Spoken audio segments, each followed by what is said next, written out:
나이가 들며 느끼게 되는 말의 무게. 다들 어느 정도 알고 계시죠? 오늘은 나이 들어서 지키고 조심해야 할 5가지 원칙에 대해 말씀드리겠습니다. 우리는 누구나 생을 살아오면서 원칙 하나쯤은 스스로 만들고 그 원칙대로 사는 노년을 꿈꿉니다. 하지만 모든 것을 다 지키기란 쉽지 않죠. 그래서 오늘부터 말과 태도 관점에서 부담 없이 실천할 수 있는 5가지 원칙을 나눠드리려 합니다. 말과 태도가 왜 중요할까요? 나이가 들수록 경험과 노하우는 풍부해지고 그만큼 우리의 말과 태도에는 무게와 책임이 생깁니다. 다양한 사람을 경험해 본 사람일수록 마음 편한 사람이 중요하다는 사실을 알고 있죠. 이 콘텐츠는 삶의 통찰을 담되 가볍고 자연스럽게 지킬 수 있는 원칙을 제안합니다. 첫 번째 원칙 말씀드리겠습니다. 돈 자랑하지 말 것입니다. 즉, 금전 이야기를 조심하기입니다. 요즘 재테크 잘 돼서 말이야. 이런 말이 한 번쯤은 흐르며 분위기를 깨는 경우 다들 공감하실 텐데요. 사회 연구에 따르면 친구 사이에서 가장 큰 갈등 요인 중 하나는 금전 문제라고 합니다. 실제로 설문 결과 21%는 돈 때문에 우정을 잃은 경험이 있다고 응답했으며 금전적으로 맞지 않는 친구가 26%나 된다고 보고되었습니다. 왜 금전 얘기는 위험할까요? 그 이유는 사회적 비교를 유발하기 때문입니다. 갑자기 드러난 재력이나 경제적 여유는 자신과 비교하게 만들고 불편한 마음을 일으킬 수 있습니다. 나보다 더 잘 산다는 생각이 관계를 멀어지게 하지요. 둘째, 의무감의 연결입니다. 돈 좀 빌릴 수 있어? 이런 말은 은근한 채무감과 불편함을 동반합니다. 이로 인해 친구 사이에서 감정의 골이 생길 수 있어요. 셋째, 자존심과 자존감 상실입니다. 스스로 벌기보다 다른 사람에게 기대면 자존감이 흔들리고 관계가 흔들릴 수 있습니다. 그렇다면 우리는 우호적인 관계를 어떻게 지킬 수 있을까요? 첫째, 대화 주제는 가볍게 하기입니다. 요즘 어떠세요? 간단한 일상만 나눠요. 힘든 말 대신 마음 편한 주제로 시작하세요. 금전은 필요할 때만 언급하세요. 투자가 잘 됐다. 이런 말은 필요할 때만 짧게 진행하세요. 생활비나 돈 이야기는 기본적으로 마음의 선을 두는 것이 좋습니다. 둘째, 부탁은 공식 채널한테 먼저 진행하세요. 어려운 일이 생기면 가족 전문가 관공서에 먼저 물어보세요. 친구는 가벼운 위로와 응원의 공간으로 남겨두는 것이 좋습니다. 사례 하나 말씀드리겠습니다. 어씨는 모임에서 야, 요즘 내가 재테크 좀 잘해서 계좌가 라고 말했죠. 그 순간 모임 분위기가 싸해지고 이후 친구들은 슬금슬금 자리를 피했다고 합니다. 다들 이런 경험 있으신가요? 첫 번째 원칙으로 말씀드린 돈 자랑하지 않기 금전 얘기 조심하기를 통해 겉으로 보기보다 훨씬 깊은 관계 안정성이 생깁니다. 친구는 돈을 나누는 사람보다 편안한 얼굴로 함께 있는 존재이어야 합니다. 이어서 두 번째 원칙에 대해서도 말씀드리겠습니다. 두 번째 원칙은 내 비밀 사생활 공유 금지라는 주제입니다. 왜 이 원칙이 중요할까요? 우리는 살아가면서 많은 경험을 하고 그 중에는 남에게 말하기 어려운 비밀도 있을 수 있습니다. 하지만 친한 친구에게도 모든 것을 털어놓는 것이 항상 좋은 결과를 가져오는 것은 아닙니다. 사생활을 지나치게 공유하면 상대방이 그 정보를 어떻게 사용할지 예측하기 어려워지기 때문입니다. 왜 사생활을 공유하면 안 될까요? 첫째, 신뢰의 균열 때문입니다. 비밀을 공유하면 상대방이 그 정보를 어떻게 사용할지 예측하기 어렵습니다. 특히 그 정보가 다른 사람에게 전달되면 신뢰가 깨질 수 있습니다. 둘째, 관계의 부담입니다. 자신의 사생활을 과도하게 공유하면 상대방이 그 정보를 어떻게 처리해야 할지 부담스러워할 수 있습니다. 이는 관계의 불편함을 초래할 수 있습니다. 셋째, 자기 보호의 필요성입니다. 모든 사람에게 자신의 사생활을 공유하는 것은 자기 보호의 측면에서도 바람직하지 않습니다. 특히 그 정보가 악용될 수 있는 상황을 피하는 것이 중요합니다. 그렇다면 우리는 이 원칙을 어떻게 지킬 수 있을까요? 자기 보호를 위해서는 공유의 범위를 설정해야 합니다. 모든 사람에게 자신의 사생활을 공유하는 것은 피하고 신뢰할 수 있는 사람에게만 제한적으로 공유하세요. 또한 꼭 필요한 정보만 공유하세요. 상대방이 꼭 알아야 할 정보만을 공유하고 불필요한 사생활은 자제하세요. 또한 상대방의 반응을 고려해야 합니다. 자신의 사생활을 공유할 때 상대방의 반응을 살펴보세요.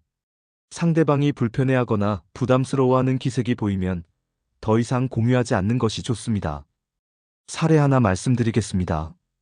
B씨는 오랜 친구에게 자신의 가족 문제를 털어놓았습니다. 처음에는 친구가 공감해 주었지만 시간이 지나면서 그 정보가 다른 사람에게 전달되었고 결국 B씨는 친구와의 관계에서 불편함을 느끼게 되었습니다. 이러한 경험은 사생활을 과도하게 공유하는 것이 항상 좋은 결과를 가져오지 않는다는 것을 알려줍니다. 두 번째 원칙, 내 비밀 사생활 공유 금지를 통해 우리는 더 건강하고 신뢰 있는 관계를 유지할 수 있습니다. 친구에게 모든 것을 털어놓는 것보다 적절한 선에서의 공유와 존중이 더 중요하다는 것을 기억하세요. 부디 가볍게, 그러나 확실하게 나와 주변을 위한 윤리를 함께 지켜나가요. 이어서 세 번째 원칙입니다. 바로 과한 부탁 조언 금지하는 것인데요. 왜 이 원칙이 중요할까요? 우리는 살아가면서 많은 사람들과 관계를 맺고 그 속에서 도움을 주고받습니다. 하지만 지나치게 부탁하거나 상대방에게 과도한 조언을 하는 것은 관계에 부담을 줄 수 있습니다. 특히 나이가 들수록 상대방의 입장과 상황을 고려하는 것이 중요합니다. 그렇다면 왜 과한 부탁이나 조언이 문제일까요? 첫째, 부담스러운 요구 때문입니다. 지나치게 자주 부탁하거나 큰 부탁을 하면 상대방이 부담을 느낄 수 있습니다. 이는 관계의 긴장을 초래하고 자연스러운 소통을 어렵게 만듭니다. 둘째, 조언의 강요입니다.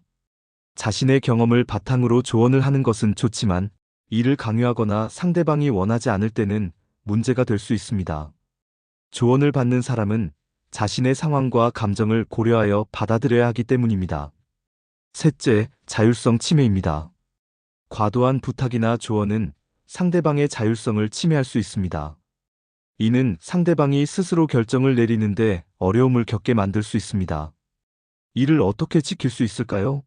첫째, 요청의 적절성 고려입니다. 부탁을 할 때는 상대방의 상황과 감정을 고려하여 적절하게 요청하세요. 자주 부탁하기보다는 필요한 순간에만 요청하는 것이 좋습니다. 둘째, 조언은 신중하게 해야 합니다. 조언을 할 때는 상대방이 원할 때만 하고 자신의 경험을 강요하지 않도록 하세요. 상대방의 입장에서 생각하며 조언을 전달하는 것이 중요합니다. 셋째, 자율성을 존중하세요. 상대방이 스스로 결정을 내릴 수 있도록 존중하세요. 과도한 개입이나 지시는 피하고 상대방의 선택을 존중하는 태도가 필요합니다. 사례 하나 말씀드리겠습니다. C씨는 오랜 친구에게 자주 부탁을 하거나 자신의 경험을 바탕으로 조언을 강요했습니다.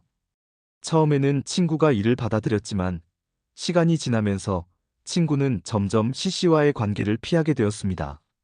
이러한 경험은 과한 부탁이나 조언이 관계에 부담을 줄 수 있다는 것을 알려줍니다. 세 번째 원칙, 과한 부탁 조언 금지를 통해 우리는 더 건강하고 신뢰 있는 관계를 유지할 수 있습니다. 친구에게 모든 것을 요구하거나 조언하는 것보다 상대방의 입장과 감정을 존중하는 것이 더 중요하다는 것을 기억하세요. 네 번째 원칙은 우정의 과도한 의미 부여 금지입니다. 왜 이 원칙이 중요한가요?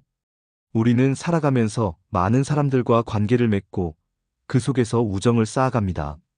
하지만 우정에 과도한 의미를 부여하면 그 관계가 부담스러워질 수 있습니다. 특히 나이가 들수록 관계의 본질을 이해하고 그에 맞게 대하는 것이 중요합니다. 왜 우정에 과도한 의미를 부여하면 안 될까요? 첫째, 기대의 불일치 때문입니다. 우정에 과도한 의미를 부여하면 상대방도 같은 기대를 할 것이라고 생각하게 됩니다.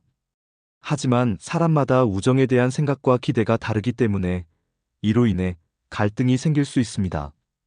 둘째, 자율성의 침해 면에서 고려되어야 합니다. 우정을 지나치게 중요시하면 상대방의 개인적인 시간이나 공간을 침해할 수 있습니다. 이는 상대방에게 부담을 주고 관계의 긴장을 초래할 수 있습니다. 셋째, 자기중심적 사고 때문입니다. 우정에 과도한 의미를 부여하면 상대방의 입장보다는 자신의 입장에서만 생각하게 될 수 있습니다. 이는 관계의 균형을 깨뜨리고 서로의 감정을 상하게 만들 수 있습니다. 그렇다면 이를 어떻게 지킬 수 있을까요? 첫째, 상대방의 입장을 존중해야 합니다. 우정을 쌓아가면서도 상대방의 개인적인 시간과 공간을 존중하세요. 상대방이 필요로 할 때 함께 시간을 보내되 그 외에는 각자의 삶을 살아가는 것이 중요합니다. 둘째, 기대의 조절입니다. 우정에 대한 기대를 현실적으로 조절하세요. 상대방도 자신의 삶이 있기 때문에 모든 것을 함께 할 수는 없다는 점을 이해하는 것이 필요합니다. 셋째, 자기중심적 사고를 지향하세요. 관계에서 자신의 입장만을 고집하기보다는 상대방의 입장과 감정을 고려하세요. 서로의 차이를 인정하고 이해하려는 노력이 중요합니다. 지금부터는 사례를 하나 말씀드리겠습니다. D씨는 오랜 친구에게 자주 연락하고 함께 시간을 보내기를 원했습니다. 처음에는 친구도 이를 받아들였지만 시간이 지나면서 친구는 점점 D씨와의 관계에서 부담을 느끼게 되었습니다. 결국 친구는 D씨와의 연락을 피하게 되었고 D씨는 우정에 과도한 의미를 부여한 것이 문제였음을 깨닫게 되었습니다. 네 번째 원칙, 우정에 과도한 의미 부여 금지를 통해 우리는 더 건강하고 자유로운 관계를 유지할 수 있습니다. 친구에게 모든 것을 기대하는 것보다 서로의 삶을 존중하고 자연스럽게 함께하는 것이 더 중요하다는 것을 기억하세요. 이제 다섯 번째 원칙입니다. 다섯 번째 원칙은 감정 표현의 절제입니다. 왜 이 원칙이 중요할까요? 우리는 살아가면서 다양한 감정을 느끼고 이를 표현합니다. 하지만 감정을 지나치게 표현하면 상대방에게 부담을 줄 수 있습니다. 특히 나이가 들수록 감정을 절제하는 것이 관계를 원만하게 유지하는 데 도움이 됩니다. 왜 감정 표현을 절제해야 할까요? 첫째, 상대방의 부담 때문입니다. 자신의 감정을 과도하게 표현하면 상대방이 이를 어떻게 받아들여야 할지 몰라 부담을 느낄 수 있습니다. 이는 관계의 긴장을 초래하고 자연스러운 소통을 어렵게 만듭니다. 둘째, 자기 통제의 부족 때문입니다. 감정을 절제하지 않으면 자신의 감정을 통제하는데 어려움을 겪을 수 있습니다. 이는 상황에 따라 부적절한 반응을 일으킬 수 있습니다. 셋째, 상황에 맞지 않는 표현 때문입니다. 감정을 표현할 때 그 상황에 맞지 않는 표현을 사용하면 상대방에게 오해를 불러일으킬 수 있습니다. 이는 관계의 불편함을 초래할 수 있습니다. 그렇다면 우리는 어떻게 감정을 절제할 수 있을까요? 첫째, 상황에 맞는 표현을 사용하세요. 감정을 표현할 때는 그 상황에 맞는 표현을 사용하세요. 예를 들어, 기쁜 감정을 표현할 때는 밝은 표정과 목소리로, 슬픈 감정을 표현할 때는 진지한 표정과 목소리로 표현하는 것이 좋습니다. 둘째, 자기 감정의 인식입니다. 자신의 감정을 먼저 인식하고 그 감정을 어떻게 표현할지 고민하세요. 감정을 즉흥적으로 표현하기보다는 잠시 생각한 후 표현하는 것이 좋습니다. 셋째, 상대방의 감정을 고려하기입니다. 자신의 감정을 표현할 때 상대방의 감정을 고려하세요.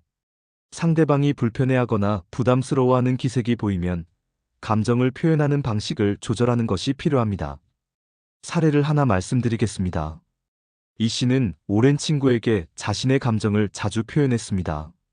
처음에는 친구도 이를 받아들였지만 시간이 지나면서 친구는 점점 이 씨와의 관계에서 부담을 느끼게 되었습니다.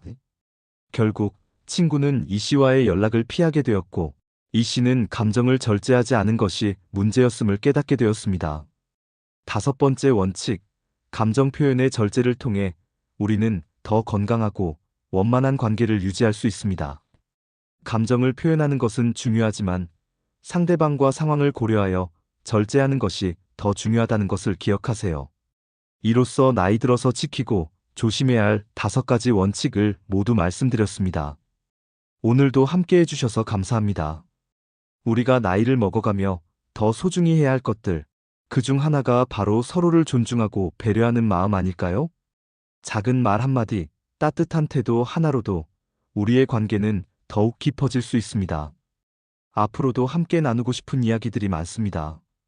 다음 영상에서 또 만나요. 건강하고 행복한 하루 되세요.